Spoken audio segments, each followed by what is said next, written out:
হেই everyone, WhatsApp. বাকিতে বাজার সদাই করা খুবই লস আমার মতে। সো এখন থেকে আমরা সিদ্ধান্ত নিছি বাসার বাজার ক্যাশ টাকায় করব এবং সব দেখে শুনে কিনবো, এবং এটাতে কেমন প্রফিট হয় বা না হয় 30 দিন পর ক্যালকুলেশন করে দেখব।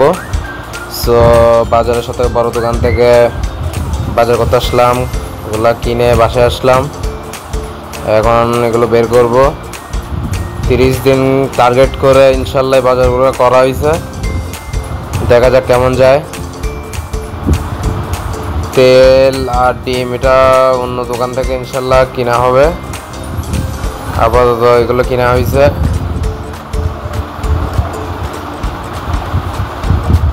যারা যারা দেখছেন অবশ্যই চ্যানেলটা সাবস্ক্রাইব করে দিবেন। Food is life.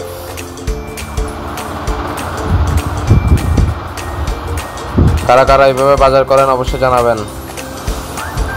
সবাইকে ধন্যবাদ। Subscribe the channel.